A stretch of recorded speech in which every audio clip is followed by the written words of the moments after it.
Well, here we are. Here we are. Another Monday. Miss Bella Donor.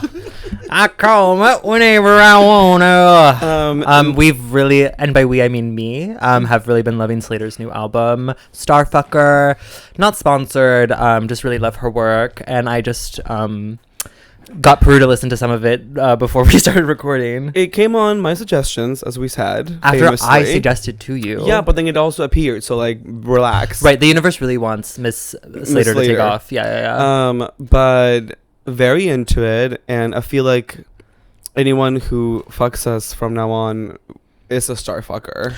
So I think the song it's always been like that for me. It's always been like that for me as well. Since the let's see, the spring of 2020. Ever since then, when the world turned upside down, yeah, it makes sense. Yeah, and that's when I got really famous. It tracks. Yeah, your fame tracks because there was nothing else going on. Right, so people had to pay attention, and guess what? They have kind of fallen off, but but we're back. We're on the up and up. No. But hi, welcome to Pioneers and Trailblazers. Oh, wow, we really fucked up our intro. Yeah, I'm Pioneer. No, I'm Trailblazer Nick. See, wow, wow. We're on week 7. We're worn out. Yeah, we've been doing this for too much. We've been doing too much work for too little money, and by little money I mean none. This is the farewell. This is the farewell episode. It's not just kidding. No, they all wish. Everyone wishes. Please like, end this now. No, every time I post on my Instagram story, I'm like, okay, how many followers am I gonna lose today? Today we lost 4.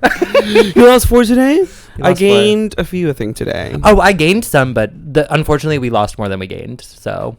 Well, that's economics, right? That's like, I don't know how math works, babe. Chart flow. Are we girl mathing? We're girl mathing. Let's introduce ourselves. Hi, I'm Pioneer Peru. I'm Trailblazer Nick, and this is Pioneers and Trailblazers. And listen, let's get one thing straight, or one thing gay, or are they them? Let me get one thing non-binary. Let me get one thing non-binary. Caesar. Let's look up Caesars. Little Caesars. Little Caesars, yum. Oh no, wrong. That's Red Robin. That's Red Robin. Anyway, no, not America. Little Caesars is pizza. Pizza. Yeah. Oh, pizza. Gotcha. Pizza. No, that didn't work. It didn't work. Anyway, full workshop.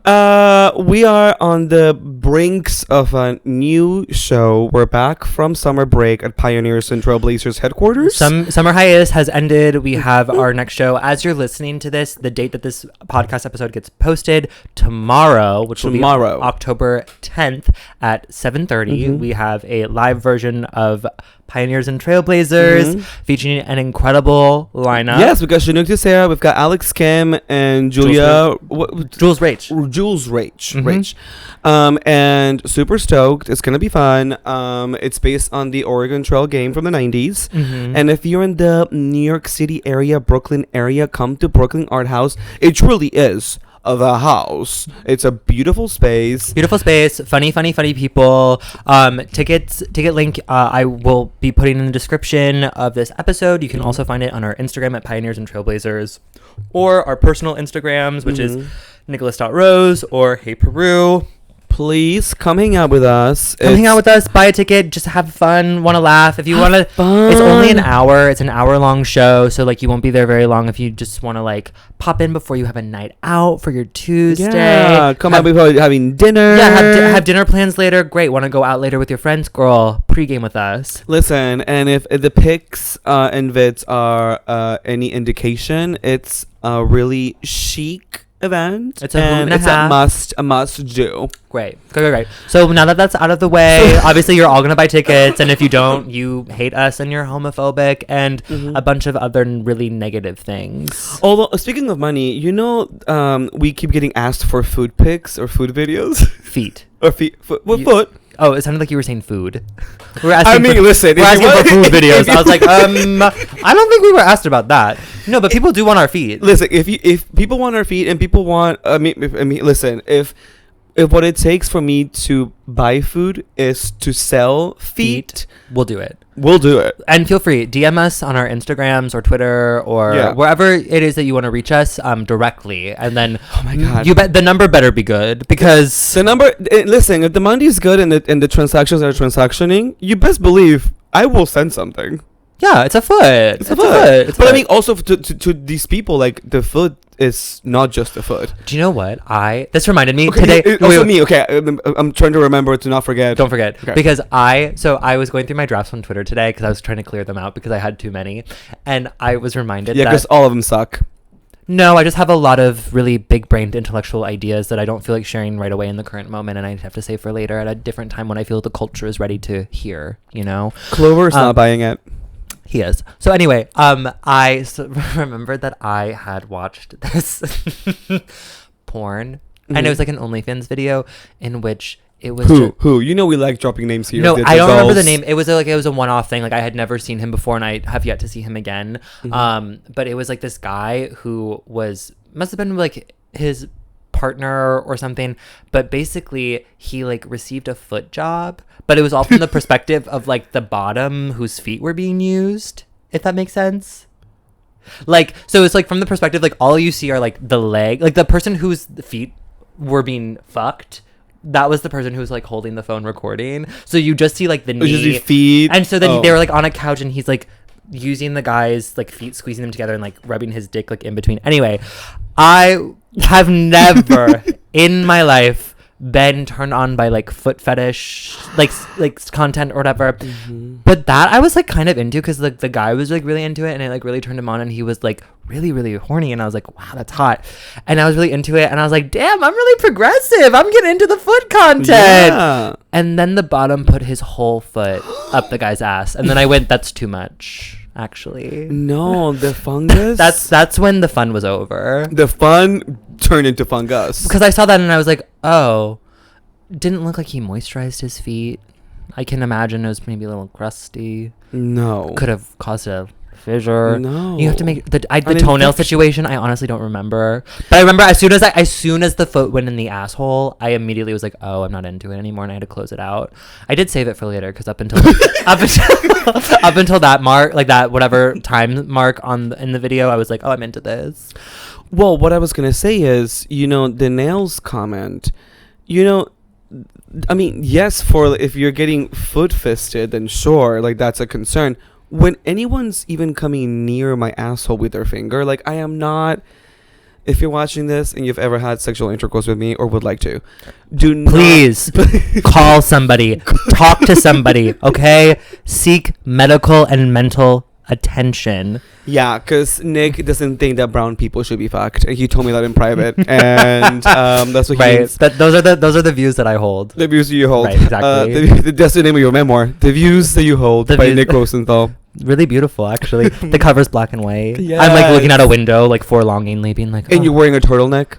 Yeah, when will my husband return from war? Oh my god, kind of vibe. Which is World War III is coming, Mama. It's coming.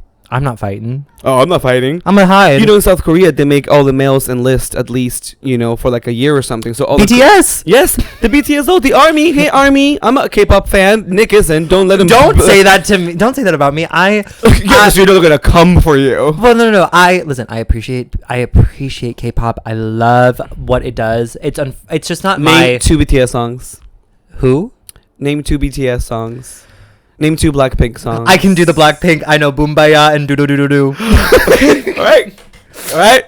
See, I had a phase where I listened to those 2 songs on repeat, and then unfortunately I think K-pop is just too happy for me. No, because you haven't explored it yet. I've told you this before. There is a space in K-pop now. I told you the new freaking like the 7 song from one of the BTS dolls. I told you. Yeah, but that's about fucking. Yeah, but I'm saying it's like K-pop has already passed not just only doing cutesy stuff. Like now it can be sexy. It can be about fucking. But like what I have listened to, which again, yes, maybe I just haven't been exposed to the proper music or the proper artists or the proper songs. But just what I have heard and what I have listened to, I go, okay, I appreciate the time, effort, the artistic merit that it has. I unfortunately just don't connect with it fully. Okay. But I do love and I do support, and I think K-pop is beautiful, and love BTS, and any of those members of BTS, if they wanted to give me their penis, then I would gladly take it. Well, they can't because like a few of them are in their army enlistment. I don't know if they already actually I think came out of it. But no, I think they're like in it because it's in a couple of years you have to do it for. I thought it was just 1 year that you have to serve, I believe. Anyone correct? 1 year you have only 1 year to serve. Oh my god! I have 3 pictures in my head. Only one of you will serve. Oh my god. Okay. So anyway, going back to people having sexual intercourse with me. Again, seek help. Seek help. But also, if you don't like. Some people just don't, again, from what they consume on the videos, they're not, like, when someone's fingering you and you can feel their nail literally on the inner lining of your asshole, like, you're literally scratching my fucking inner lining. It doesn't feel good. Right, and that's what causes fissures, which is then causes blood, which then causes immense pain, which means you shouldn't be having sex then for 2 weeks, which then immediately is a huge, like, boner killer. Yeah, so I just don't any of that. Like and speaking of a whole situations that gets me into my town hall, because I have not had penetrative sex since literally the 1st of September. So it's been so now we're in a trade era. Now it's you've had your resurfacing. Well, not really. Okay, continue. So anyway, so I haven't had sex since the beginning of September. I had sex, it was totally fine, whatever, no issues. 3 days ago, no, maybe it was like 4 days ago, I noticed that my butthole hurt, and I was like, that's weird because nothing's gone up there. I've done nothing to it. Like, what could be going on? And immediately I'm like, well, let's check it out.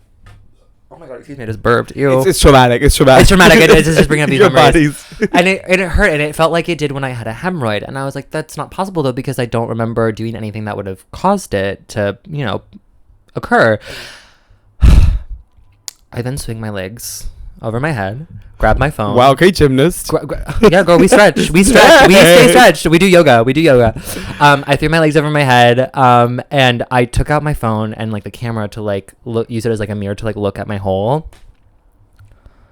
Mama, fucking like pastrami, like red, inflamed, like nasty. Like I looked at it and I went, oh my god, what happened to her?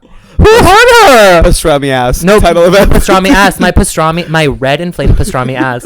And I, like, it was so painful. Thank God I have, like, some hemorrhoid ointment that I had left over from the last time. And thankfully, like, it was just a little, I think it might have happened, going to the bathroom or something. Maybe I pushed a little too hard or something. Mm-hmm. I just have the asshole of an elderly man. Like, I'm a 90-something-year-old man. Like, my body just cannot handle any sort of pressure in the hole. I do need to get Botox in the hole. Is that a thing? That's like basically kind of either I just like stop having anal sex, or like I have to like really really stretch out beforehand, or get Botox, or the ultimate, or become a top. Absolutely not. I told you the one time that I topped, I finished and like I came really quickly, which when I was telling that to people were like, well, obviously you were into it. I'm like, no, it was just a sensation that my body had never experienced before, and I did like it, but when I came, I was still horny afterwards because I didn't get fucked. Like for me, when I get like really horny, like I can feel like my asshole like start talking. It's like fuck me. It's like hello, hey, you want to come in? And so like when I topped for the first and only time, I was like really wanting him. I really wanted him to fuck me, and then I came and I was like, oh, I'm still horny. Like it didn't scratch the itch that I needed it to scratch. So it's like nice to know that I can do it. Stop scratching. Anyway, so my whole pastrami, like meat flaps, like nasty red bloody meat flaps, and so I put my ointment on it, or whatever. What does that do to your self-esteem? It doesn't do anything to my self-esteem. It just like makes me like annoyed that like I can't poop properly, because then because it causes my butthole to be super tense, and so then whenever I have to poop, you have to like relax, but then it doesn't really work, and then I just get like noodles that come out, like really thin like noodles, and then I get really the people are unsubscribing as you're telling this. I'm sorry. No, I'm being honest, because not enough people are talking about this, and guess what? People have hemorrhoids, and like you gotta deal with it. And also like what I would have gave to know that somebody that I looked up to or I thought was funny, hot, gorgeous, hilarious, that had a podcast and was also a comedian, went through the same struggles that I went through. and then learn from their experiences, so I could not have to do the same. You gotta find yourself a sponsorship by like Preparation H. Preparation H. No, literally. So anyway, whatever. Butthole kind of tender. Pop some acetaminophen, extra strength, which reduces inflammation, so it helps like keep everything downstairs, feeling a little bit chill. I discovered the beauty of using Vicks Vapor Rub around the hole to help, because you can use it to like help relax muscles or whatever. Isn't that like a little minty? Like, it's a nice little fresh little minty thing on your butthole, but also it relaxed my muscles, so like it didn't make my butthole so tight and like contracted where like I even just like standing and walking around like it hurt. So that was fine. Like 3 days went by, totally good. Like my hemorrhoid, she shrunk and like whatever, she's fine. She shrunk. Saturday rolls around. I am supposed to go to a party that I ended up not making because I ended up getting a little too drunk at home. Because I pre-gamed this party I was supposed to go to. You didn't tell me this. Oh, I went to the corner store, picked up some Ritas. I was like, well, I'm gonna like drink a little bit because I get some liquid courage before I go. And then I was like drunk, and when I'm drunk, I'm horny. And if you've been listening to any of the other episodes, I've been so unhorny the past how many weeks. And so I go on Sniffies. I'm just looking around, and this guy hits me up from an anonymous profile, which means like this person doesn't have like a registered profile. They just like happen to open up Sniffies and are just like browsing or whatever. Wow. And he hits me up, sends me a face picture. He's very cute, very much my type. He's definitely like looking like boyfriend material. And he was like, hey, like, what's up? We're chatting. And he like invites me over to like come make out and cuddle. And I was like, oh, cool. He's like, do you have any plans tonight? And I told him that I was going to go out to this party. And he's like, oh, cool. And I was like, and then I said I was supposed to also made plans to meet up with Peru afterwards. And which didn't happen. But so then I was like, yeah, sure, like send me your address. So he sends me his address. I go over to this man's apartment. He lets me into the building. He's very cute. He's very funny. We like really kind of like hit it off, and we go into his room and we start hooking up, and oh bitch, it was good. Like we were under the pretense that I was just gonna go there to like cuddle, make out, whatever. We weren't planning on having like sex. Like I did douche beforehand, but just in case. Just in case. But also because I knew that I had my hemorrhoid, and I was like, it might be a little too soon to try to stick a dick in. But he was eating my ass for honestly like a good 20 minutes, and it was like I felt loose, and he was like fingering me, and I was like, okay. He didn't say anything about the pastrami. Good. He said absolutely nothing. Like it was as if it was not there. He had a mustache, so when he was eating my butt, it felt good. Love, like it's scruff. And then he was like, then it gets to the point where we were like making out, and he's like, can I put it in? And I was just horny enough where I was like, yeah, daddy, put it in. Do you ever disclose your medical condition to people, or you're just like, I am very tight? I do usually just been like, sometimes when they ask if like I want to fuck and like my body is like not today, I go, oh, I'm not prepared to have sex. Like I'm not prepared to like bottom or whatever. Yeah. And people are usually like, oh, that's really fine. Or sometimes I've never been like, I have a hemorrhoid. There was one time though where when I had my major hemorrhoid situation back in January, the first dick that I fucked post hemorrhoid, there was still a kind of like a little skin tag there. And God. I got fucked, and when the guy was done, he goes, oh, just so you know, I think you have a hemorrhoid coming in. And I was like, oh, that's actually so funny that you mentioned that, because I just got over one. And he goes, oh, cool. He's like, as long as it doesn't hurt. I'm like, yeah, right? Dang. And so then this guy, he was like, can I slip it in? And I was like, yeah. His dick, big. Like, it wasn't like super lengthwise. I would say maybe it was like 6.5, 7, but it was girthy. Right. And all he did was just spit on it. I thought he was gonna like offer me poppers, give me some lube. No, he just spit on it, and then he tries to like push the head in it, and immediately my body is like, no. Like, I can't do it. Like, it hurts too bad. And I like have to like put my hand like on his pelvis and like push him off. And I'm like, oh, I can't. He goes, oh my God, don't worry about it, whatever. We like go back to like making out and stuff and like sucking dick, whatever, blah, blah, blah. We end up jerking each other off. He finishes. I don't. And then we like talk a little bit while he's in bed. And then he was having issues with his like AC unit because he had central air, and was like, oh, it was really cold today, so like I turned the heat on. But then when I got there, it was so hot. As soon as I stepped into his bedroom, I was like sweating, and I was like, he's like, is that okay? And I'm like, it is a little hot in here, like fully dripping. Your hair is literally just flat. No, yeah. My makeup, not wearing any, but like it's melting off. And so then he was like, well, let me try to get the AC to work. Could not get the AC to work the whole time. Like the remote wasn't working or whatever. And so then when he finished, he was trying to get the AC to work again, couldn't get it to work. So then we just start making out again, and then I get really horny, and then he starts jerking me off, and then he jerks me off until I finish, and then he comes again, and then before he comes, he tries to fuck me again, and then he's like, can I try something again? And I was like, oh, I don't know. And the next thing I know, he's like trying something again, and I'm like, oh, no. And then he's like, okay, yeah, no problem. And then he jerks himself off until he comes, and then we chat a little bit more, and then I was like, okay, I should probably go. And he's like, oh, you're gonna go hang out with your friend? And at that point, butthole on fire. Like, it hurt Just from that? just from him trying to put like the head in. Like, it was so painful. Like, I cannot even describe what that felt like. But then as soon as it was done, I was like, oh no. I was like, did he just make it worse? Did we just like tear? I was like, fuck. There's no blood, thank God. But then as soon as that happened, I was like, oh no, I have to go home. I'm just gonna go home. He goes, oh, you're not gonna go hang out with your friend? And I was like, no. And that's when I texted you. I said, I think I'm just gonna go home because of my butthole. So then I start getting dressed to go, and I'm like looking around for my underwear. Mind you, this man has a cat. Okay, so he had sent me like a photo of himself, and he's like, oh, there is something going on outside. Jesus. I have no idea. So anyway, so he had a cat, and he was like, oh, do you want to come over to my place or should I come to yours? And I was like, well, you have a cat and I'm allergic. And he goes, oh, I have allergy pills. I was like, okay.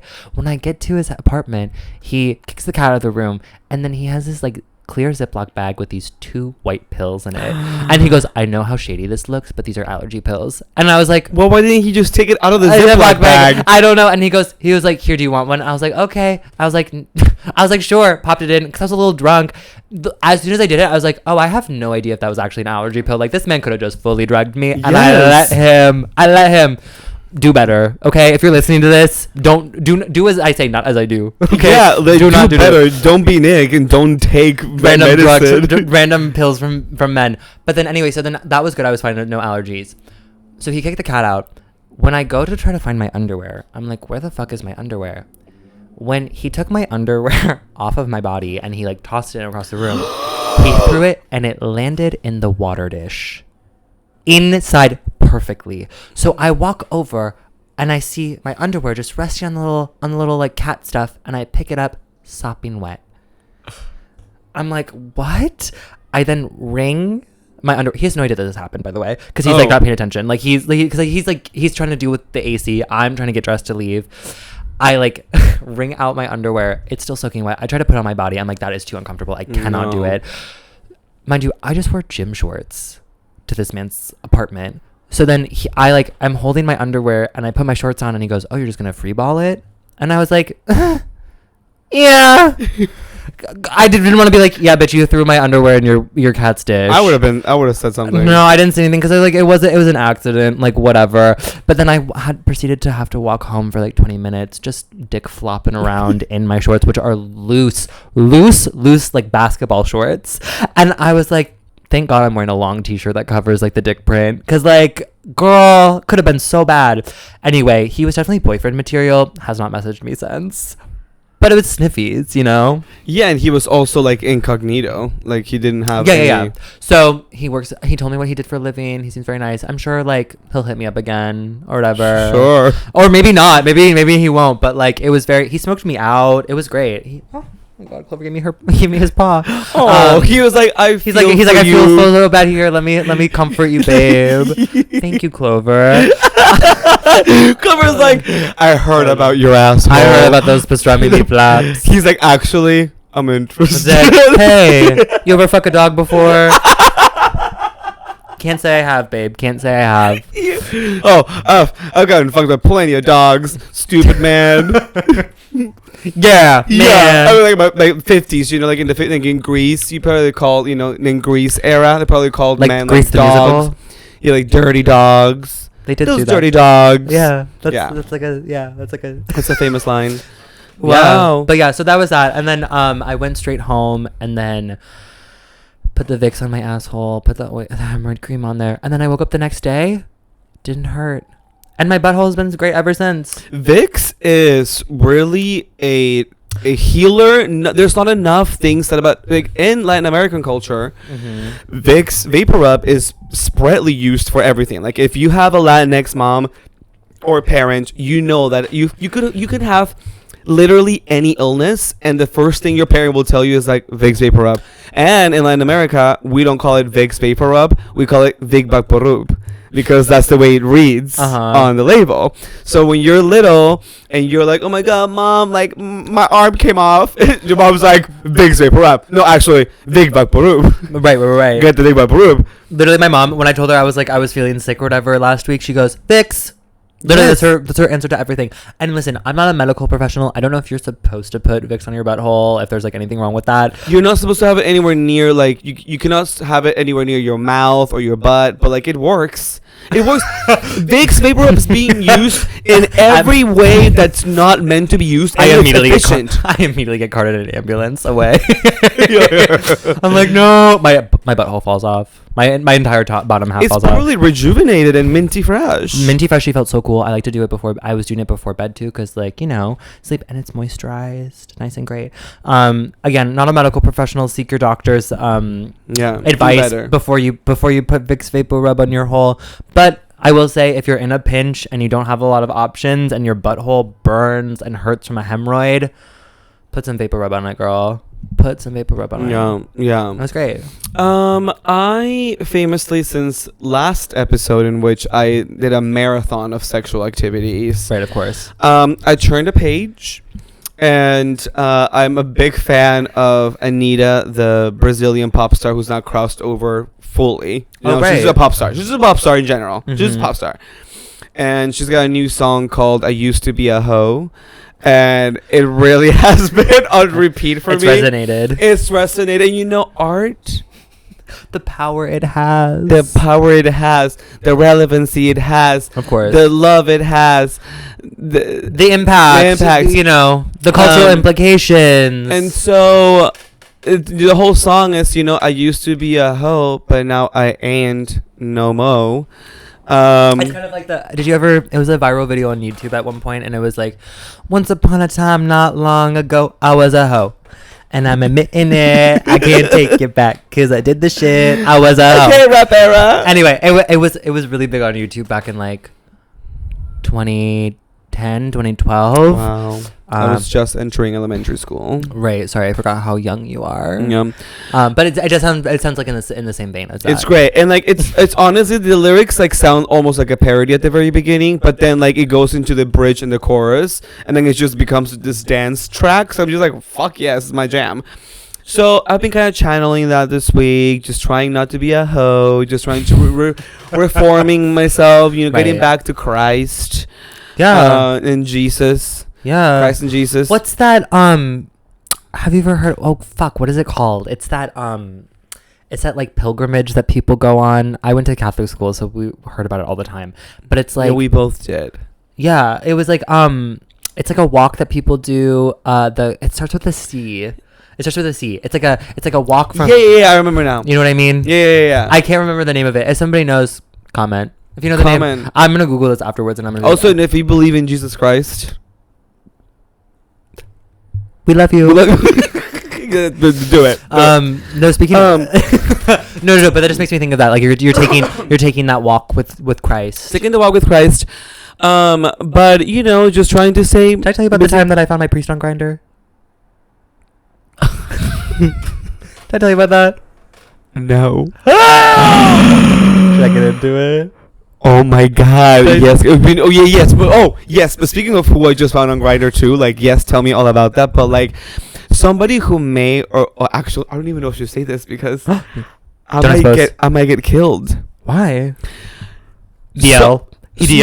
No. Somebody that may or may have not pulled a close to Glenn Close stalker situation or just like obsession with me. Fatal Attraction, you mean? Yes. Earlier this year.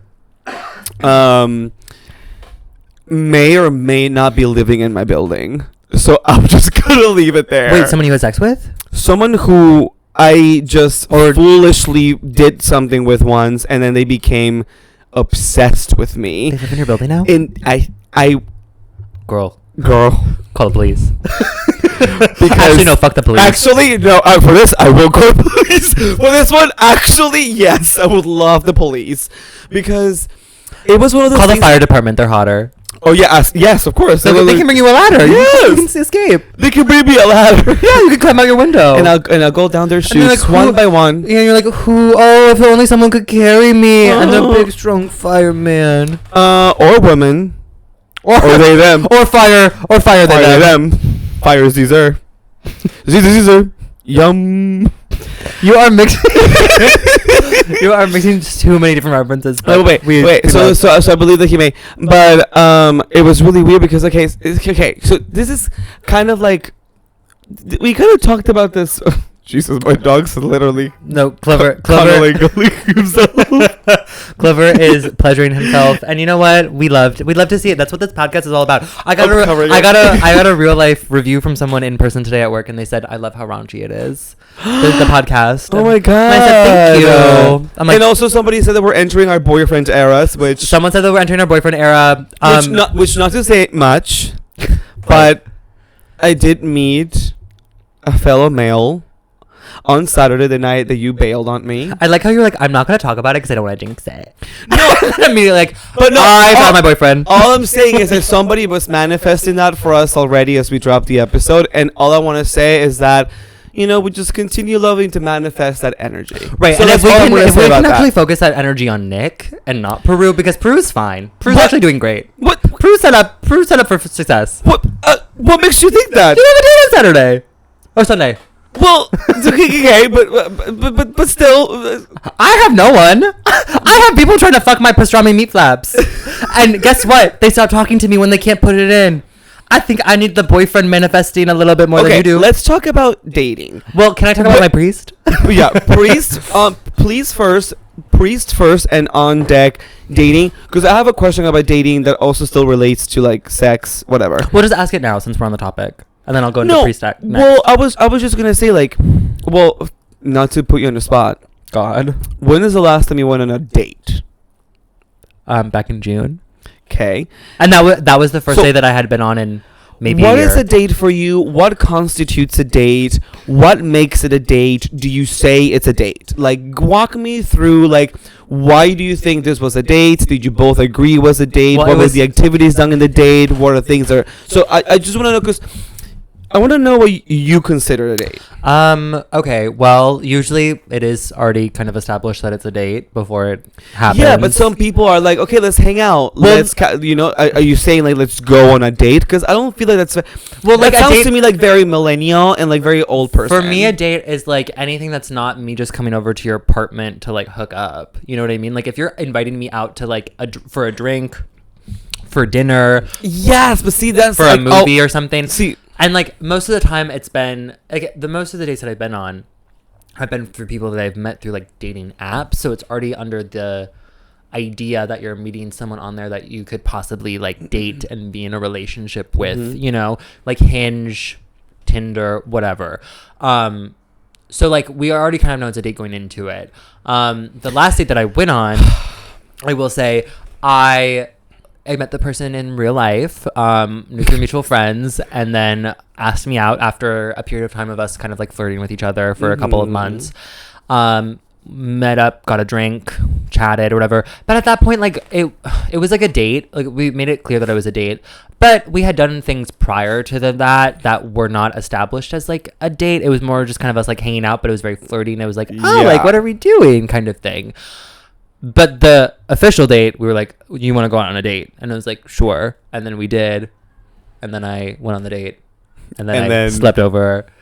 And then didn't hear anything back. And then here we are. Kind of thing. But that's the vibe.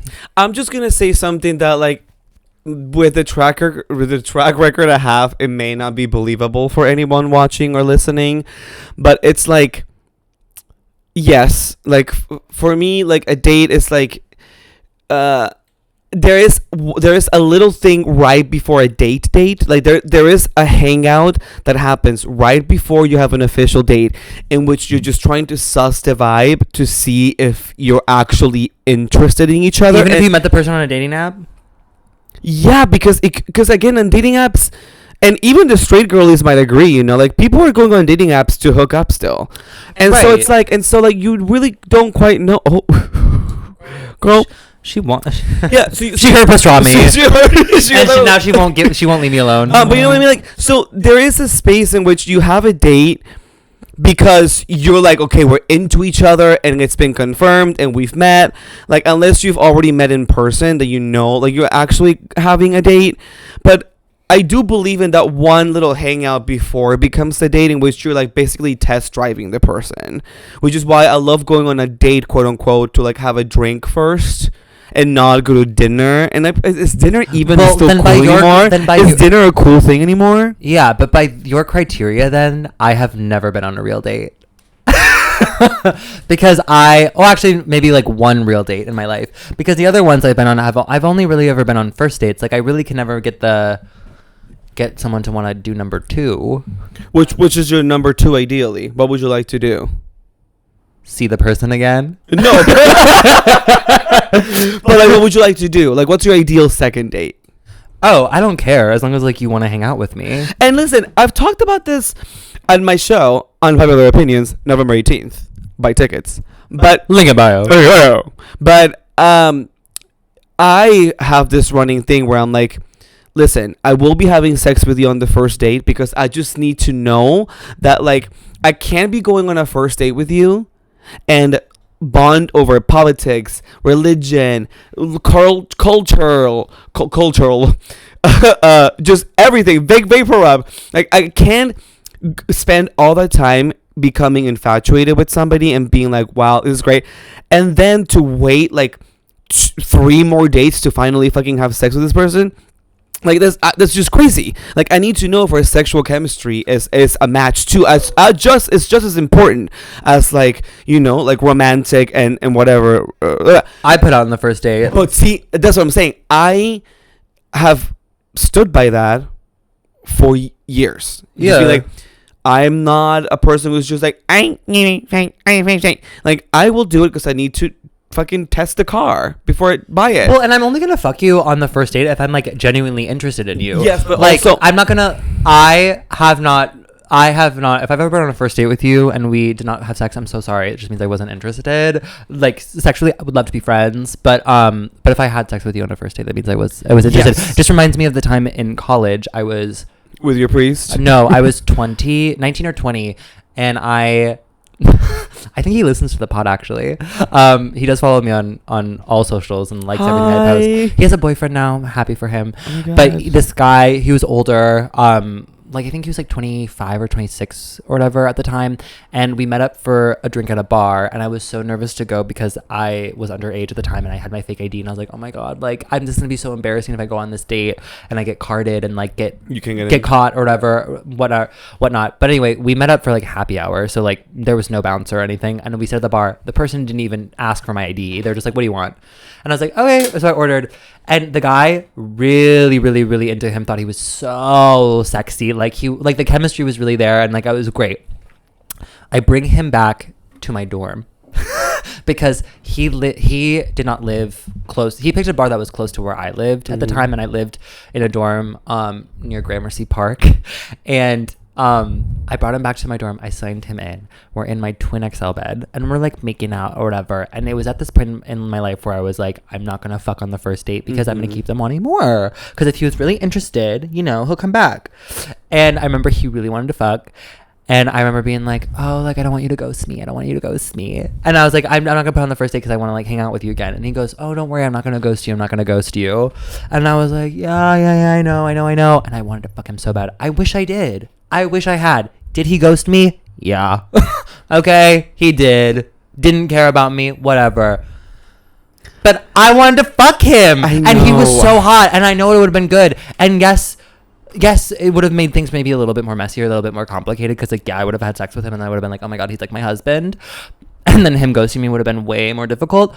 But Now I'm just an adult. I'm 24 years old, pissed off that I didn't suck his dick, ride it into the night, and make it come 4 times. Because I wish I had done that, because he was hot, and I know it would have been good.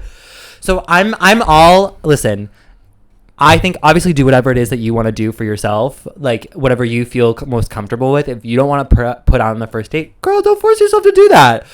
But that being said, if that person is genuinely interested in you, it does not matter if you put out on the first date or you wait until the second or third. Because if they are really interested in you, they will make it happen. If he wanted to, he would. And if you're not okay with him fucking you once and then never talking to you again, then by all means, don't put out. Right, but that's exactly where like I'm like going full circle on my experiences, because I'm just like, I am completely able to like disconnect sex from like romance in just a hookup way. Like I'm fine with like, I understand the element of like, we're here to hook up, and you can kiss and you do all these things when you're hooking up with somebody and having sex, but like I'm still very much fully aware that this is a sexual experience, right? Not a romantic one. Now I'm kind of crossing over the bridge again into being like, if I'm like interested in you, I don't think I can have sex with you on the first date anymore. Just because it's like there are certain things, and I mean ultimately, if we're gonna be honest, it's like, I mean, I'm already having sex. It's not like my lack of sex is like, wow, like I met somebody that I like, I need to have sex with them. It's just like I see me different, like sexy to me, beautiful, hot men that like I want to have sex with, like on a daily basis, and like that's not what's stopping me from like, that. It's like, now it's just like, okay, like if like the fall's coming in winter, and like I don't know, like if you want to like it's cuffing season, it's cuffing, you want to get booed up, but then so it's like, okay, like why have sex on the first date if everything else is there and like gives you something else to look forward to? Now, mind you, anything after the third date, it's dumb. Like, we're not gonna pull a Charlotte from Sex and the City and not have sex until we get married. No, that's actually so. And I just rewatched that episode not too long ago. Crazy. That woman, psychotic. Yeah, but also she just gave him hand jobs. That's all she did. Yes, all she did was give him a hand job before she got married. But here's the thing. If you're a Charlotte, if you're a Charlotte, well, Charlotte was kind of the heart of the show. Anyway, just don't be rude. But no, Charlotte from Sex and the City, Charlotte from And Just Like That, it's chaos. She's serving queen. She's serving mother. She's mothering, getting condoms for her daughter. Her face is snatched for the gods, and she is giving and she's mother. getting come done still by Harry, even though he couldn't come. There's a lot going on with the show, but anyway, continue. So, like, the reasoning why I feel like she was okay with it is because Trey was so hot. And a doctor. Kyle MacLachlan. Would do literally anything for that man. So what I'm saying is, like, in that scenario, it kind of like was just like, okay, like there was no place in her head where like he couldn't be good in bed or like he couldn't get it up. It's like, he's a doctor, he's hot, he plays tennis, he's rich. Like, all it's like, oh yeah, perfect. Like, then I'm gonna leave him wanting more, because this is like the one last thing we have to do, and I'm gonna keep him, like I'm gonna drag him along. Right, but there is something very like 50s about that. Yeah, but we also talked about this last ep. It's just like extremely hot people, watch out, because they might not be good at sex. Yeah. And so, I'm kind of entering a new era where, like, yes, I'm happy to have sex with people, but if I'm gonna go on a date with you, like, I don't know that if I really like somebody. Sure. I support that, and I respect your decision like wanting to do that. Personally, I'm in the camp of if he wanted to, he would. So either way, I would think it doesn't necessarily matter whether or not you put out on the first date. I don't think it's that big of a deal. I think a lot of people conflate it to this like really big thing. Well, yeah, but so now I'm excited because we're having there is a different kind of sex you're having with somebody that you like. Sure. So it's like, the build up is just like going up on a roller coaster. It's like you're like chinga chinga chinga. But that's the thing. Knowing myself personally, like I said this to you off the pod already, but if I'm on a date with somebody and like it's going well and there's chemistry and like there's sexual tension and whatever, my hole, it's gonna be screaming. Bleeding. It's gonna be bleeding, and it's also gonna be screaming. Fuck me, fuck me, fuck me, fuck me. Like that's gonna be the only thing that I can think about. Like I'm thinking about the last date that I went on. There was a lot of sexual tension, at least from my perspective, and I was like the whole time I was like, oh, I cannot wait until he takes me home and we like roll around in his bed and make out and like do whatever it is that we want to do. You don't have to have penetrative sex, but like I still want to see the dick and I want to touch it. I don't want to like put it in my mouth, you know. But that's all like you know what I mean? Does that make sense? I know what you mean, but but then again, if he wanted to, he would. Had I not put out or like whatever hooked up with him, you know, he still wouldn't have texted me back, and it still just who knows. No, we do know. We do know. Because let me tell you, a lot of these guys actually, a lot of these guys are like, well, it's. I think it's primitive. I think it's in our genes, and I think it's from the monkeys and where we come from, the dinosaurs. Because I feel like it's just like this primal instinct. The dinosaurs. The T-Rex. The Brontosaurus. Yeah, Brontosaurus from the house of Saurus. Yeah. I'm a Triceratops. I'll try anything once. Okay, Savannah Jones. Hi, me. I'm a writer. Writer strikes over. Bitch, we be writing. Girl, I'd be writing every day. Anyway.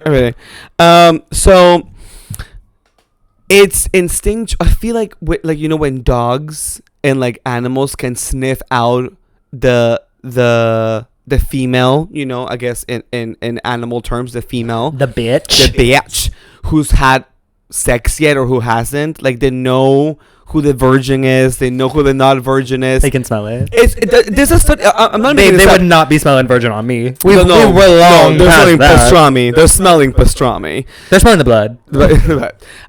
And so I'm thinking, the fantasy for me is not the sex. I've had plenty of sex in my life. Sure. I've had plenty of great sex with people that I don't care for romantically. So it's like for me now, I'm entering an era where I'm actually fantasizing about the romance. And so like that's what I'm kind of going for now. It's like, wow, the first time I'll go to like the guy's apartment, the first time that like maybe we'll cook together, the first time I see his room and like, you know, taking a look at everything in his room and seeing what so you know, like I don't want to just like overwhelm the whole experience now with somebody that I like the very first time we go on a date and then go and then check all of those things in one night. Right, but if it happens, like I listen. I'm not. I think it's so funny that like you're such a Charlotte in this. Yes, because like we're so different in that regard. Because normally it's the opposite. Normally, yes, like I'm the Samantha. I'm like I love the romance or whatever. But listen. That being said, you can still romanticize everything and like be like, you know, anticipate or really be into like the romantic gestures and like whatever.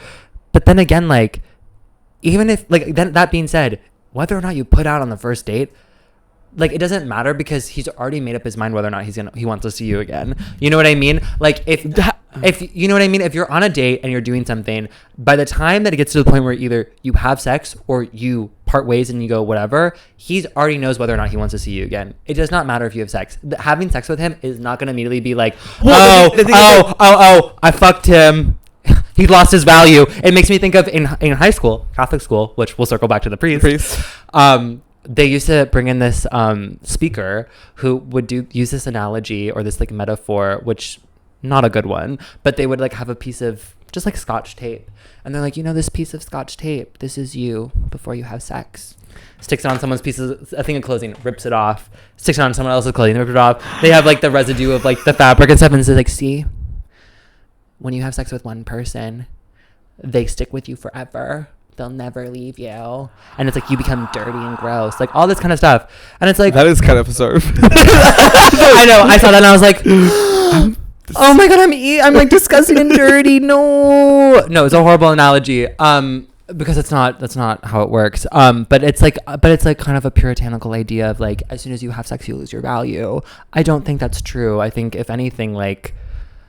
I don't think I think you're maybe putting a little too much pressure on it. And if you don't want to have sex with someone on the first date, oh my God, don't do it. Don't force yourself to do it. Like, if you don't want to and it's not what you want to do. But I don't, personally, the argument that you're trying to make of, oh, he might, as soon as he has sex with me, he might lose interest. No. You're, see, don't get me to debate town, bitch, because I'll debate you on this. Because what you're trying to make it sound like is like, he's already made up his mind.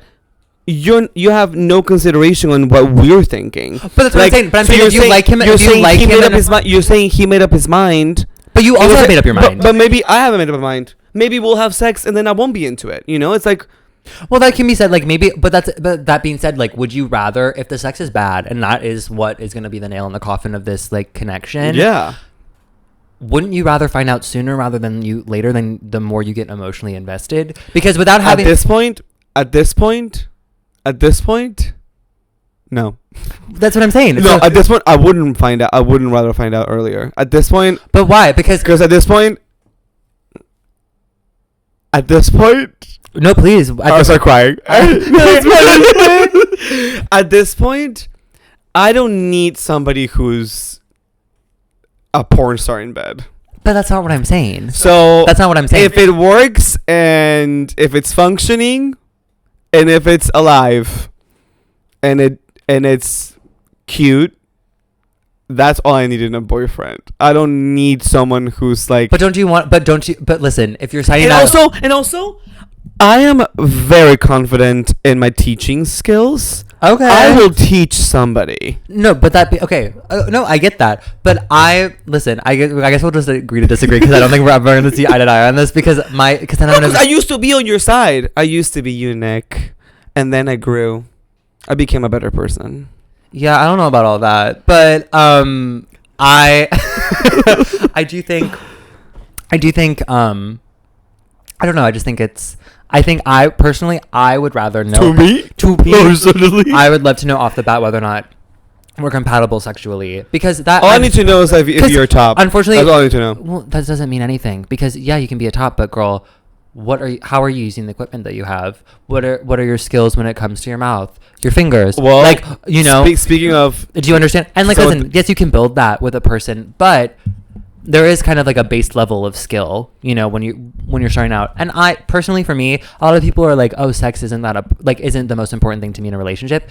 But personally, when I'm in a relationship with somebody, I fully intend on having sex like all the time.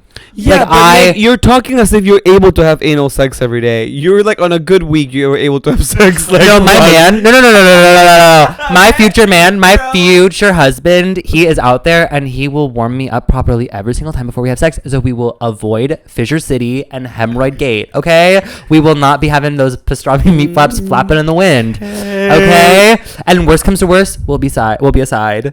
For a period. See, then it wouldn't work. Then it wouldn't matter if you don't have sex with him on the first date. But again, argument one. No, because I win. So you're still hooking up with the person. You're still having the dick out. Even if you know what I mean. Like, sex isn't just penetrative. Sex is not the only way to have sex.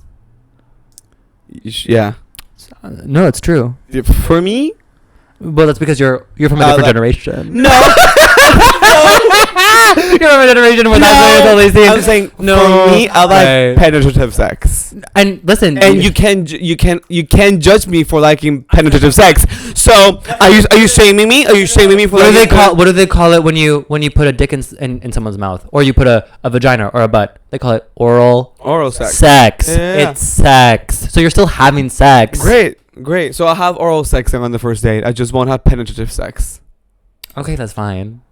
Can we agree on that? Let's just agree on that. Fine. All right, great. I mean, you do what you want to do. If I'm on a date with somebody and we're vibing, girl, put that dick in my hole. I don't give a fuck. Unless you're bleeding.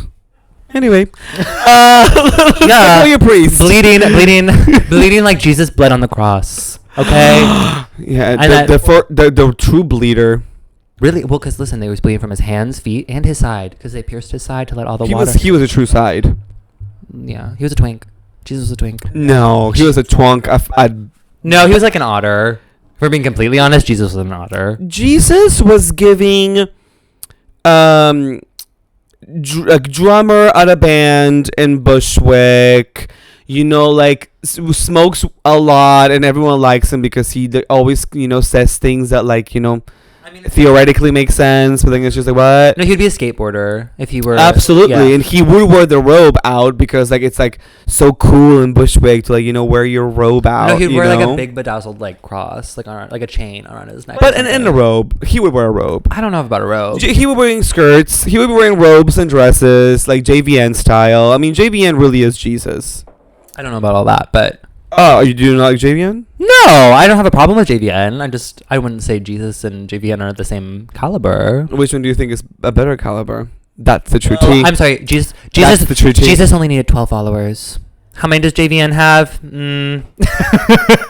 The social impact that JVN has had. No, and trust and believe, we love. No, my priest story. Please. Does feel like a hard left? It does kind of feel like a hard left turn now, but No, it doesn't. We're talking about Jesus. No, we're talking about Jesus. So in high school, would you fuck Jesus? I would, yeah. I would when I was in like in school, and we would. You fucked Jesus? No, I didn't fuck Jesus, babe. I'm sorry, Jesus is dead. Jesus is actually the whole thing. The whole God's actually not alive. the whole God's Not Dead movie franchise shaking. No. So I was in high school. And I was on Grindr, shouldn't have been, but I used a photo that was like from the neck down and heavily filtered, and I lied about my age. What do you filter neck down? It was like a black and white filter, and I put like two of them on or whatever, so you like couldn't tell it was me. And then so they all thought you were a 45-year-old man. No. Like you could see like from like I think it was like my mouth down. I can't remember what the picture was, but I was feeling myself in the image. I was like, wait, that's kind of sexy. But I was like 17 at the time, 16 or 17. And I'm from a small town in Wisconsin, so like there's not a whole lot out there. And I just this is getting testy. This is getting and so I just really wanted to just see what was out there, you know. I was horny. And I live across the street from my family lives like down the road, like across the street from our old church that was like my elementary school and the church that we would go to. And when I had downloaded Grindr, the closest profile that was to me was like this profile of like a sunset, like the picture was a sunset, and I think like his age was like 40 something or whatever. And I lied about my age. I think I said I was like 19 or 20 and like said I was a student at the college in my hometown. I was like, oh, I'm like a student. And he messaged this account messages me and was like, hey, and like we were chatting for a little bit, and I was like, oh, do you have any pics? And he was like, oh, sure. Sends me a bunch of pictures. When I open up his chat, obviously the first things that I see are like the most recent photos that he sent, and I have to scroll up. But all of the most recent photos were dick pics, and I was like, not that cute, and like the pubes were overgrown and gray and like not that fun. But I was just scrolling up, I get to the face pictures, and I immediately was like, it's my church's priest. And it wasn't just a priest, babe. It was a Monsignor, which is a step above priest. Like, yes. He's like a big deal. And immediately, like, this is the priest that confirmed me. This is like my dad used to do like tax, like used to do like financial stuff for like the church, like volunteer wise. And so he would like work with the priest like very closely and like whatever. And so I was like, oh my God, immediately, like he had told me before he sent me these pictures that he like worked at a bank and like gave me this whole like fake backstory because like whatever. And so when I saw all those pictures, I immediately closed out Grindr and like whatever, didn't open it for like weeks because I immediately was like, oh my God, like my entire point of view of the world has changed. I was like, this man who has this crazy. This man who has been like this. Like, and also he was cool. Like, he was a cool priest. Like, he was like... So he didn't spew like homophobia and shit? Like, well, I mean, as they do inherently so. Not like at any of the services that I went to. He was very like cool. He was very theatrical. Like, he was really good at giving his like sermons and stuff. Like, everyone liked him because he was so engaging and like interesting. And also he was like attractive and like... You know, he was like in his mid-40s. So you were a fan? No, I was a fan. I thought he was really nice. Like, we got along really well. My dad was like friends with him. Like, he knew my mom. Like, he knew the whole family. Like, it was a whole... I had to have like a one-on-one meeting with him when I got... Here's my question though, Nick. Here's my question for you. Had you already sent him... No, I didn't send him any pictures. Okay, because that is the line between this being a conversation and needs to be said to the authorities. No, well, here's the thing, because he was like, oh, he's like... You're like 20, right? And I was like, yeah. And I whatever. And he's like, okay. And so he sent me his pictures. And then he was like, yours? Didn't respond. And because then I closed out the app or whatever. that Sunday we went to church and I like could not even like look at him in the eye. Like I was like so uncomfortable. I was like, oh you my had a God. boner. You were like, oh. No. I was just like, oh my God. I felt bad ultimately because I was like, he probably grew up during a time in which he felt very like pressured to join the priesthood, came from a religious family or whatever, probably had no idea what to do with his life. And that was the most, it was the easiest, safest option, for him. And now he's trying to make up for lost time as an adult. Like I was like, you know what? I'm not going to judge because he wasn't pursuing someone who he thought was underage. He was... Yeah, but he was 45 and you were like 19, 20. So that is... I was 18 fucking like 60-year-olds when I got to college. So like, a lot can be said about that. You know what I mean? Okay. So anyway, so that happened. And then shortly thereafter, he got transferred. He got promoted. And he got sent to... As they all do. He got sent to DC. He got sent to be like the... what was the word? He got like promoted to be like kind of like the head of the Diocese of America, basically, like, which is like the head of the Catholic Church in America, which is based in DC. And so he was hot. I know, send the links. No, and so send links. No, so he was there, and so he left, and so I didn't see him. Cut to, I was like winter break of my sophomore year of college or junior year of college. I was back home. It was New Year's. I was at my friend's house for a party. I'm like on Grindr or whatever. Fully now have my face in my profile. I will say, look different than I did in high school. Had a glow up. Okay, we had a physical transformation. So I can understand why he didn't maybe recognize me at first. Also, completely different haircut, completely different body shape. Wow. Everything. He hits me up. He was like, oh, I'm in town, like whatever, like for this, just for the weekend visiting family. Like, what's up? And I was like, oh, not much. What about you? Sends me his photos. Priest. It's the priest again. And I was like, oh. I stopped responding. 2 years ago, I'm just graduated college. I'm at work or whatever. My mom sends me a link to a news article. He was Nick. What? He was outed by a religious publication who bought his Grindr data. They bought his Grindr data and they outed him in like this religious publication. And then they also were like, they had, I think if they maybe had like a reporter or a journalist or someone follow him, and they were like, oh, he would like frequent gay bars in DC. And so basically he didn't do anything shady, wasn't anything with like any like underage people. His crime was being a closeted gay person in the church. It was in the church. And yes, there is like some, because I guess he was also, I guess at the time, spewing like anti-gay stuff. Of course. So he has a little bit of the blame. Yes, there's a little bit of the blame, but he got outed. And then my mom was like, oh my God, can you believe it? And I was like, wow, that is so crazy, girl. I had no idea. I had absolutely no idea, baby. I would have never. And all of that, like all of these people that I went to high school with were like texting me, being like, "Oh my God, you would never believe Monsignor." And I was like, "It's crazy. I had no idea." Meanwhile, I knew the whole time, and I told like 3 people. I kept that secret for like a full year, and I remember I told 2 of my best friends at the time, because I couldn't tell a majority of my friends because they were from religious families and they were super like, it would have probably like changed the course of their life, or like the way that they viewed religion in a way that I didn't want to be the one responsible for that, providing that information to them. So I did not say anything to those people, but I told like my friends that were like, I don't give a fuck about religion. Like, I'm an atheist, like whatever. And I was like, you would not believe. And they were gagged, absolutely gagged. And like, we all kept that secret for like how many years?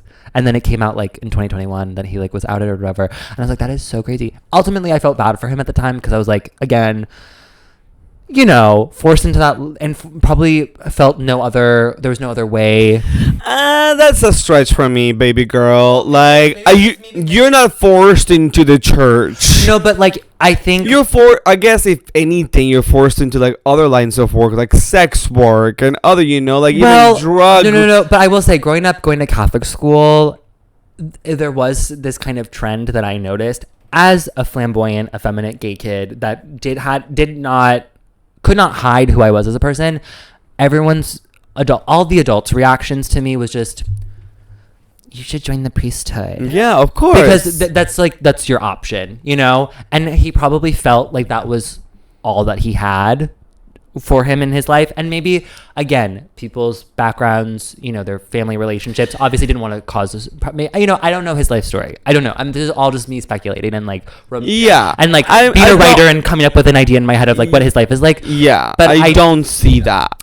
I do, because I saw it with other people. Because there were plenty of other people there was someone I went to high school with who went through the whole process of becoming a priest, but then dropped out at the last minute because you realize that's not for you. I get that, but then like you as a 40-whatever-year-old person, you like are a full-grown adult able to make decisions and being like, hey, instead of just hitting up 20-year-olds on Grindr. Well, he was hitting up everyone, you know. Yeah, but then it's just, you know, like it's really testy waters when it comes to like, you don't know if he was hitting up on other people that were younger than 20.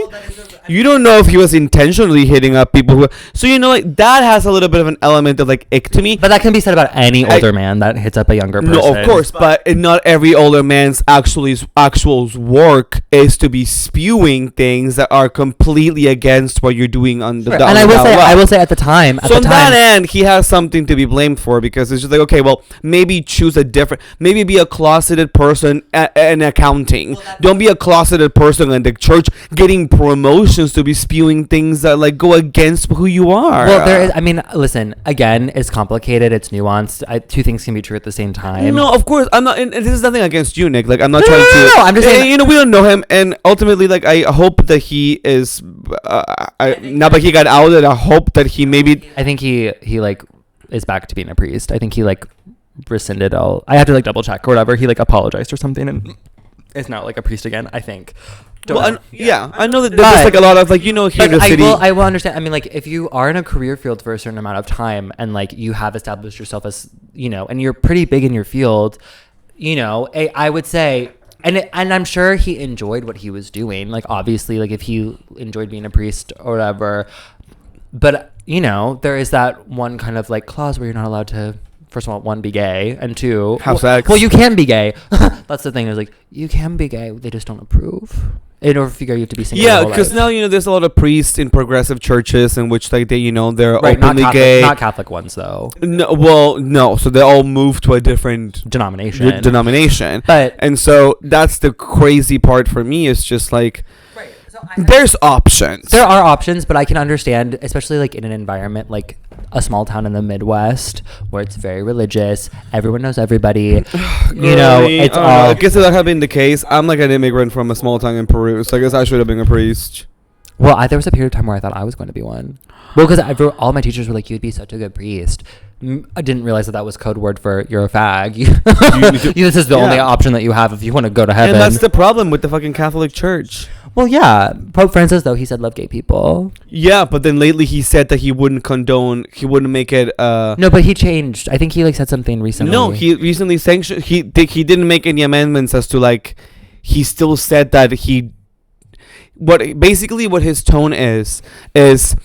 I don't hate gay people, but I'm not gonna condone gay marriage. I think what he's like, didn't he love everyone? But he recently said that the church wouldn't acknowledge. It's not going to be like we're not gonna say that gay marriage is okay.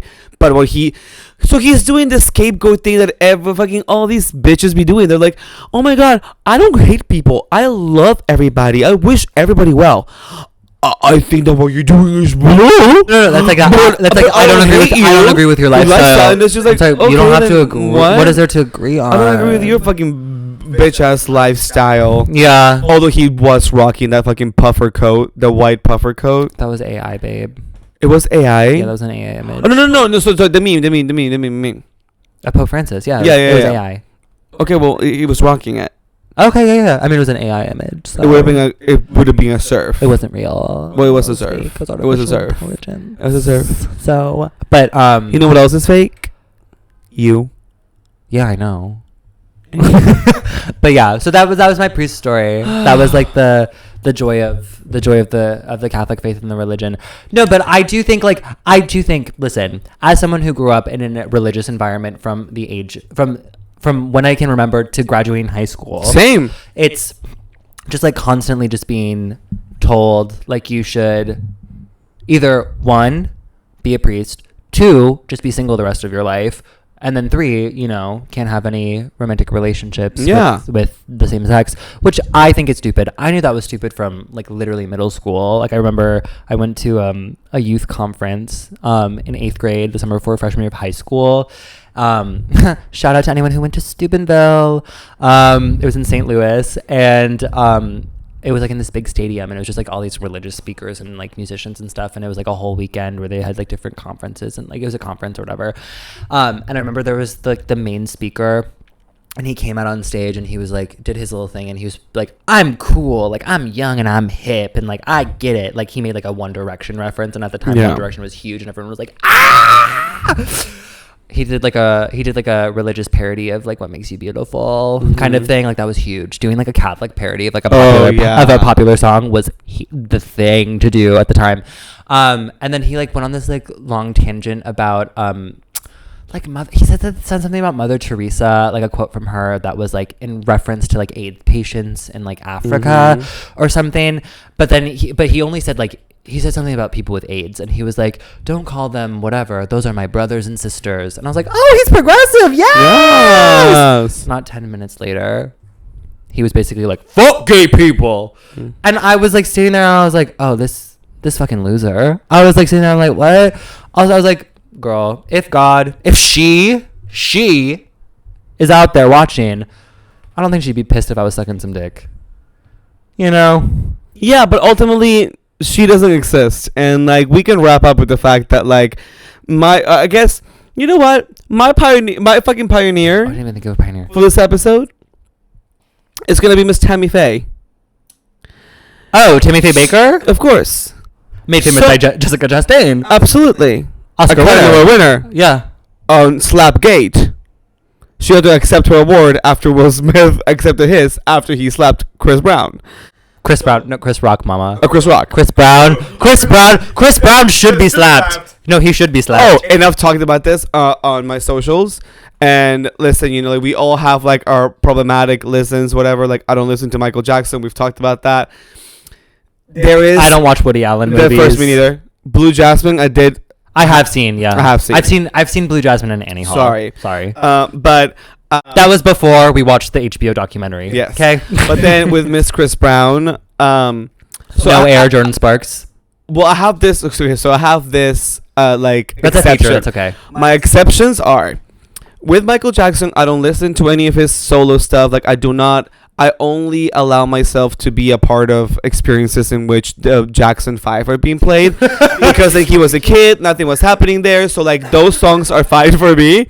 I do not do solo Michael Jackson once a week. I do not. If it plays at a wedding, I go to the bathroom. I just don't. The man in the mirror. No. Wow. Cancel Nick. Cancel her. And then with Chris Brown, knowing the words. And then with Chris Brown, I allow myself because I do love that era of like R&B and like hip hop when he was doing. You can run it. What year did that come out? And it came out in some time. What year? It came out. It was like a throwback for me because I was like, oh my god. Oh, like it's like. Hey, but you said I remember. I love that era. I love it because you remembered that era. No, because my sister was around in that era. Right. And of course. Because Y2K is so trendy now. That it's just like, oh my god, I just want to revisit that. And so she played it for you while you were in diapers. She did. And so I love that one song that Chris Brown sings that's like yo, excuse me miss, I really want to dance with you. And he's like that, and he's like 16 in this song. I don't know that one. And this is pre Rihanna slap, so or abuse. No, that was actually abuse. It was actually abuse. Rihanna was abused. Chris Brown, evil, bad. But I do allow myself to listen to the Dua Lipa. The music. I do a Lipa myself. We're unhinged. This is our longest episode yet. Keep going. But like, wait, how long is it? It's an hour and 13. I know we're going over, but I mean, you should be so grateful that we. Shout out to all of you who listen to us while you're like at the gym, commuting on your way to work. Like, you're so lucky. You're so lucky to have us. If you are listening to this on your way to work, like at 8 a.m., if you have a 9 to 5.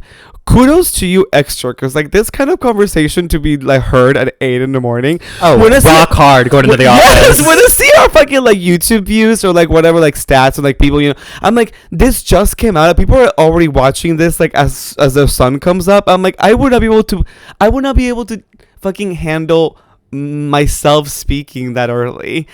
I can't handle it. When I'm editing it the night before, I'm like, oh my god, you're an idiot, whatever. Anyway, to wrap up that, I was gonna say like Tammy Faye Baker. Miss Tammy Faye Baker, because she was somebody who was indoctrinated, who also, I guess you could argue, thought that was gonna be her only way into the industry, or the only way to like make herself be known or celebrated as a woman. And so the way that she was able to transform that into something else, and like stepping out of the boundaries of what was allowed as in her church, in her like whatever world, and being able to speak out for people and then be completely obliterated, completely laughed at, become a laughing stock, become just a nobody, because mainly of her fucking greedy, stupid husband, who also allegedly was a closeted gay person. Yes, make some noise. Make some noise for the closets, but also garbage trash. That's how I feel about your priest. I'm so sorry. Like, if you're in a position of power and you're particularly a white person, then you should know better. You should know better than to be hitting up on 20-year-olds. So let me just say that Miss Tammy would have not be about that. And Miss Tammy came back and became an icon for gay people, and for that, I say pioneer. My trailblazer would be Andrew Garfield, who did play Tammy Faye Baker's husband in the film adaptation The Eyes of Tammy Faye. Also, Andrew Garfield, In Miss Angels in America, again, a fucking non-gay person playing gay roles. No, he's boring. No. Andrew Garfield, listen, if you ever want to experiment, just know. Miss Andrew is closeted, mama girl. He like knows everything about Drag Race. Okay, don't talk not too much on my man, because if he listens, I need him to know. I saw her at the Valentino show. I saw what she wore. I'm a stan. I'm just saying, come out, baby girl. It's time. I did in an act of delusion and I probably like mental illness, did look at our synastry charts together, which, if you don't know, is when you take your birth chart and someone else's birth chart and compare them to see how compatible you are. Me and Andrew Garfield are really compatible. So if anyone has a contact for him, let him know that I am single and I am available, and I would suck the life out of him. Great. So that is my trailblazer for the week. Great. Don't forget, we have tickets on sale. Pioneers and Trailblazers Live. Tomorrow. It is tomorrow, October 10th, 7 o'clock. Brooklyn Art House. 7:30. Sorry, 7:30. Brooklyn Art House. Get your tickets. Come early. Or 7. Come have a drink. Come kiki. Yes, come get a drink.